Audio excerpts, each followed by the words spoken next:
Amen. Isang mapagpalang panahon po sa bawat isa sa atin. Muli, ako po si Pastor Jess at kasama nyo ngayon sa munting devotion. No? Isang mapagpalang araw, pagpalain po kayo ng ating Panginoon naway.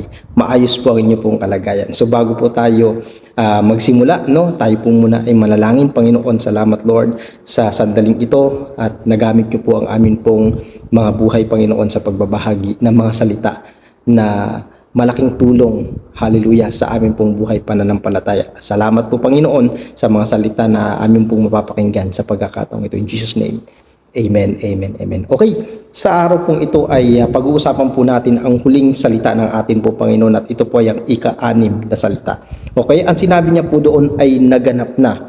Sa makatuwid, mababasa po natin yan sa John chapter 19 verse 30, nang matanggap nga ni Jesus ang suka, ay sinabi niya, naganap na.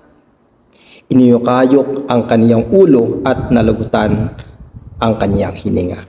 Amen? Yung sinabi niya po, ito'y naganap na. Hallelujah. Napakaraming bagay ang ibig sabihin po nito. At meron po tayong pangunahing tatlo po dyan, no, sa salitang naganap na. Sa Grego kasi, tinatawag itong tetelestai at nagagamit ito sa tatlong bahagi. No, minsan maraming bahagi, no, yung salitang naganap na. Pero nagagamit po nila ito doon sa patungkol sa pagbayad ng mga utang. Okay, pangalawa naman ay yung judgment is fully served, no, sa mga court system.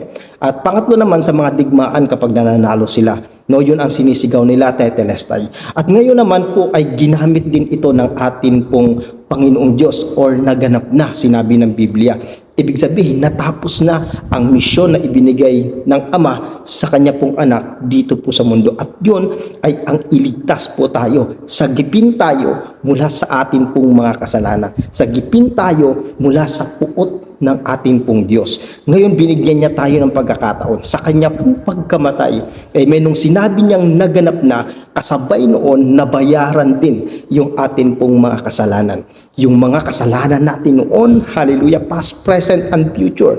Okay? Binayaran ng atin pong Panginoon. Pangalawa, ay pinalaya tayo ng Diyos mula sa puot ng Diyos. No? Binalaya tayo ng ating Panginoon mula sa puot ng Diyos. Mamaya tatalakayin po natin yan. Okay? At pangatlo, pagtatagumpay mula sa ating pong mga kasalanan. Okay? Tagumpay mula rin sa dyablo kasi ang dyablo ay talagang number 1 kalaban yan natin spiritually. Okay? Ang kamatayan po ng Panginoon ay perpektong handog po yan.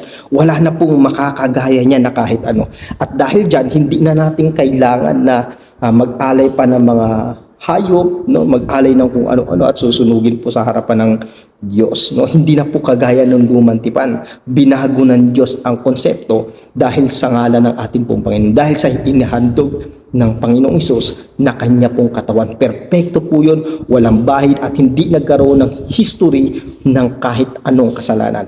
Kaya kapatid, nung binayaran niya yung atin pong mga kasalanan, dating itinuturing tayong patay ng Diyos. Amen? Pero sa kanya pong kabutihan, sa kanya pong biyaya, dahil sa kanya pong kamatayan sa cross, binura ang atin pong mga kasalanan at naging katanggap-tanggap tayo sa atin pong Panginoon.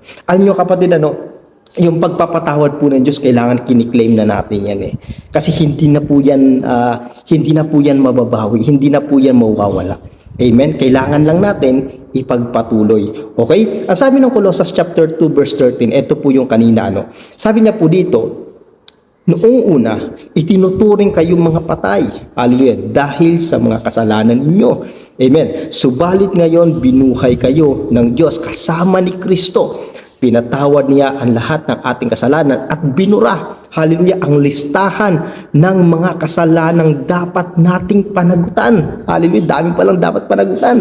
Kung titingnan natin ang ating mga kasalanan, kung titingnan natin ang ating mga sarili, hallelujah, makikita natin hindi talaga tayo karapat-dapat na humarap sa ating pong Panginoon. Pero dahil sa kanyang kabutihan, hallelujah, yung dapat nating panagutan, siya na ang nanagot. Amen. Hinayaan niyang mapako ang kanyang sarili sa cross. Tingnan po natin, tuloy po natin, no? At pinawalang bisa niya ito, sabi niya, at kasama niyang ipinako sa cross. Kasamang pinawalang bisa ang mga kasalanang dapat nating panagutan, dapat nating pagdusahan. Dapat tayo ang namatay, dapat tayo ang napako sa cross. Pero dahil sa kabutihan ng Diyos, ginawa niya ang kanya pong sariling handog. Amen. Para mawala yung kasalanan iyon, mapanagutan. Amen. Hallelujah. At mapuli serve. Hallelujah. Okay? At tinanggal niya nga. Hallelujah. At ngayon, ano ang kailangan nating gawin, no? Bilang mga anak ng Diyos. Hallelujah. Dahil bayad ng ating pong mga kasalanan dahil sa ginawa ng ating pong Panginoon. Ano ang dapat po natin gawin? Una, mamuhay po tayo sa pananampalataya sa Diyos. Dapat nananalig tayo, nagpapasalamat tayo, nagbabalik loob tayo sa ating pong Panginoon. Dapat sinusunod natin yung kanya pong salita, yung kanya pong kalooban, no? Kapag tinatawag tayo ng ating Panginoon, maglingkod ka sa Diyos. Hallelujah. Kapag tinatawag ka ng Panginoon na sumunod ka sa ating pong Panginoon. Amen. Kung ano yung pinag-uutos ng Diyos. Kasi may mga bagay na hindi natin kayang bayaran, pero binayaran ng Diyos para sa atin. Hindi dahil hindi kanya sinave, no, para sa kung anong bagay lang, no. Sinave ka ng Diyos dahil mahal ka ng ating pong Panginoon. Okay, pangalawa, yung lumago naman tayo sa biyaya ng ating pong Panginoon. Hallelujah, para pag nabuhay kasi tayo sa biyaya ng ating pong Panginoon, yung biyayang yan mabibigay din natin sa ating kapwa yan. Amen? Hallelujah. At tayo rin ang magbe-benefits ng pamumuhay sa biyaya ng ating pong Panginoon. Makapangyarihan, mapait, mabuti ang ating pong Panginoon. At lahat po ng yun ginawa niya ng libre sa buhay ng bawat isa sa atin. Kaya kapatid, magpasalamat ka kapag ito ay narinig mo. Pagpalain po ng Diyos ang kanya pong mga salita. In Jesus' name, amen.